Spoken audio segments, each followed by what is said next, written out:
School level का बच्चों एक बहुत important question, friction is a necessary evil. Friction एक आवश्यक अभिशाप है। कैसे, हम देखें बच्चों, फ्रिक्शन के हमारे लाइफ में, हमारी डेली लाइफ में बच्चों बहुत सारे एडवांटेजेस भी हैं और बहुत सारे डिसएडवांटेज भी हैं। जैसे एग्जांपल के तौर पे भैया मैं इस बोर्ड पर लिख पा रहा हूँ क्योंकि बोर्ड और मेरे पेन के बीच में फ्रिक्शन है। अगर इसमें फ्रिक्शन नहीं होता तो मैं नहीं लिख पाता। भाई यहाँ पर इन दोनों के बीच में फ्रिक्शन है तो मैं लिख पा रहा हूँ, अदरवाइज नहीं लिख पाता। आप आपकी कॉपी पे लिख पा रहे हैं because there is a friction between this pen and copy. Otherwise क्या होगा बच्चों, अगर आप मान लीजिए आपके पेज पर आप बहुत सारा तेल बिखेर दें, बहुत सारा उस पर तेल बिखेर दें और आप उस पर लिखने की कोशिश करें तो आप उस पर नहीं लिख पाएंगे, या तो बहुत हल्का हल्का सा आपको दिखाई देगा या आपका जो पेन है बच्चों वो उस पर फिसलेगा। क्यों? क्योंकि तेल डाल देने से फ्रिक्शन कम हो गया। अदरवाइज जब तक फ्रिक्शन था तब तक आप लिख पा रहे थे। So we people are able to write over the board because of pen, because of pen of course, but because of friction बच्चों।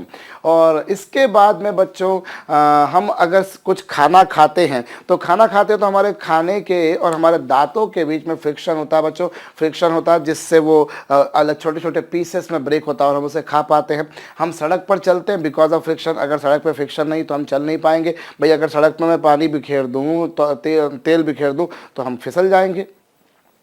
तो फ्रिक्शन अगर नहीं होगा तो हम चल नहीं पाएंगे। अगर फ्रिक्शन नहीं होगा बच्चों तो हम लोग जो कील ठोकते हैं वो कील नहीं ठोक पाएंगे। भाई उसमें भी तो दीवारों और कीलों के बीच में फ्रिक्शन होगा।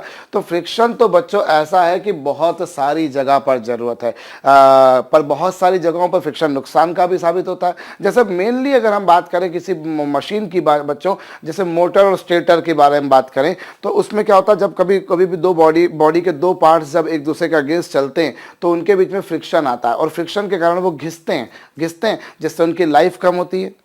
उनकी भाई आप मशीनों के बहुत सारे मशीनों के पार्ट्स ऐसे होते हैं जो कुछ टाइम बाद बदलने पड़ते हैं जस्ट बिकॉज ऑफ फ्रिक्शन, कि उनमें वियर एंड टियर होता है। अब वियर एंड टियर होने से कई सारे लॉसेस हैं। भाई पहली बात तो ये है कि आप जो एनर्जी सप्लाई कर रहे हैं वो अननेसेसरी उन दोनों के आपस में घिसाव में खर्च हो रही है, एक बात। और दूसरी बात उसमें बहुत सारी साउंड एनर्जी प्रोड्यूस हो रही है जो आपके किसी काम की नहीं। भाई एनर्जी तो कंजर्व्ड है ना, आपने एनर्जी सप्लाई करी, मान लीजिए कोई मोटर चलाई, अब मोटर चलाई तो आपने इलेक्ट्रिकल एनर्जी दी, लेकिन मोटर में जो साउंड प्रोड्यूस हो रहा है वो भी तो अपने आप में एक एनर्जी है। अब उस एनर्जी का आपको कोई उपयोग नहीं है। आप सोच रहे हो चलो ठीक है आवाज़ हो रही है सहन कर लेंगे, लेकिन वो आवाज़ सहन हो रही है बच्चों पर वो एक्चुअली वो साउंड एनर्जी कहाँ से आ रही है, वो इलेक्ट्रिकल एनर्जी से आ रही है। तो that is simply a wastage, वो वेस्टेज है, वो हमारे किसी काम की नहीं है।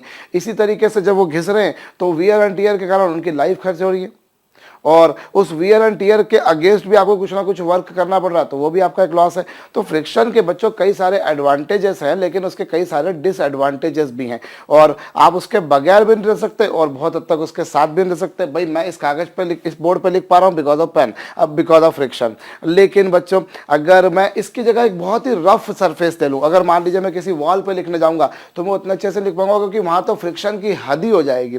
तो मैं सोचूं कि फ्रिक्शन मिल जाए तो एक लिमिट तक लिया जा सकता है बच्चों। किसी भी चीज़ की जो एक्सेस होती है वो बड़ी खतरनाक होती है। अगर आप जो है साहब एक लिमिट तक कुछ भी करेंगे तो वो ठीक है, अगर बहुत ज़्यादा कर दिया तो दिक्कत में आ जाएंगे बच्चों। तो जैसे एक बार स्वामी विवेकानंद जी से किसी ने पूछा साहब कि स्वामी विवेकानंद जी सबसे बड़ा जहर कौन सा है, सबसे बड़ा जहर कौन सा है? तो उन्होंने बोला सबसे बड़ा जहर है भैया एक्सेस, अति। किसी भी चीज़ की अति सर्वत्र वर्जयेत, एक श्लोक भी आप लोगों ने शायद सुना होगा। किसी भी चीज़ की एक्सेस हो जाए तो वो नुकसानदायक हो जाती है बच्चों। जैसे तरुण सागर जी महाराज बोलते हैं कि भैया कमाइए, खूब कमाइए, लेकिन दान दक्षिणा भी कीजिए। ऐसा मत कीजिए कि कमाते ही कमाते जाएं और दक्षिणा नहीं करें, और दक्षिणा भी ऐसे नहीं देते जाएं कि सिर्फ दक्षिणा ही देते जाएं, आप कमाना बंद कर दें। तो अपने हाथों की मुट्ठी को कभी खोलिए भी और कभी बंद भी कीजिए, depending upon the situation required बच्चों।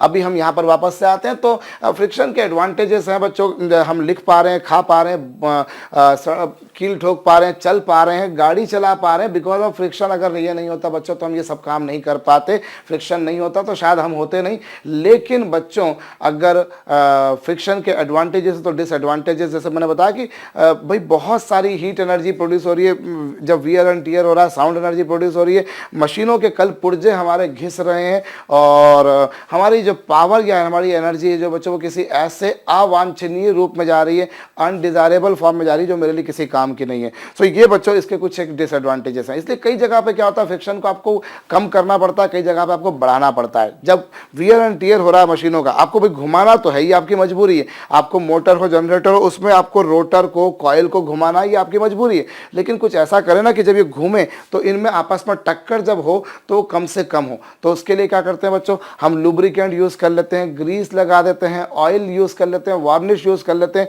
जिससे क्या होता है बच्चों, वो सरफेसेस चिकनी हो जाती हैं और फ्रिक्शन रिलेटिवली कम हो जाता है। तो ये फ्रिक्शन को रिड्यूस करने का बच्चों तरीका हो सकता है। देयर में भी वेरियस वेज। हम बॉल बियरिंग का यूज़ कर लें, छर्रे समझते होंगे मेरे ख्याल से आप लोग, जो साइकिलों में जो पैडल लगे होते हैं, आपने देखा होगा बच्चे, छोटे छोटे से बॉल बियरिंग्स होते हैं। जैसे ये एक बड़ी सी आपके पास में एक सर्कल है, उसके अंदर आपने ऐसे छोटी छोटी सी आप ऐसी बॉल्स लगा देते हो बच्चों, मेरे ख्याल से आप सभी ने देखी होगी। तो ये जो बॉल बियरिंग होते हैं बच्चों, बॉल बियरिंग से क्या होता है, जो स्लाइडिंग फ्रिक्शन है वो काइनेटिक रोलिंग में चेंज हो जाता है। और अभी थोड़ी देर पहले आप लोगों ने देखा बच्चों, रोलिंग में मैंने आपको बताया कि रोलिंग फ्रिक्शनल फोर्स जो होता है बच्चों, वो mu R into capital N upon small R के इनवर्सली प्रोपोर्शनल होता है। भाई कैपिटल एन के प्रोपोर्शनल है और स्मॉल आर के इनवर्सली प्रोपोर्शनल है। और यही जो बात बच्चों हमने बोली, इसी को हम लोग लॉज ऑफ रोलिंग फ्रिक्शन भी कह सकते हैं।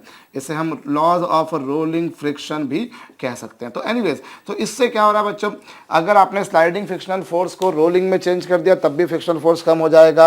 अगर आपने बच्चों ग्रीस, वार्निश, ऑयल इनका यूज़ कर लिया तो जो है बच्चों वो फ्रिक्शन कम हो जाएगा। कई जगह पे आपको फ्रिक्शन बढ़ाना भी पड़ता है बच्चों। जैसे हमारी गाड़ियों में जो टायर्स होते हैं बच्चों, उनमें ग्रूव्स बने होते हैं, उनमें आपने हल्की हल्की आप लाइनें देखते हो तो वो ग्रूव्स बने होते हैं। वो ग्रूव्स जो होते हैं बच्चों, वो फ्रिक्शन को बढ़ाते हैं।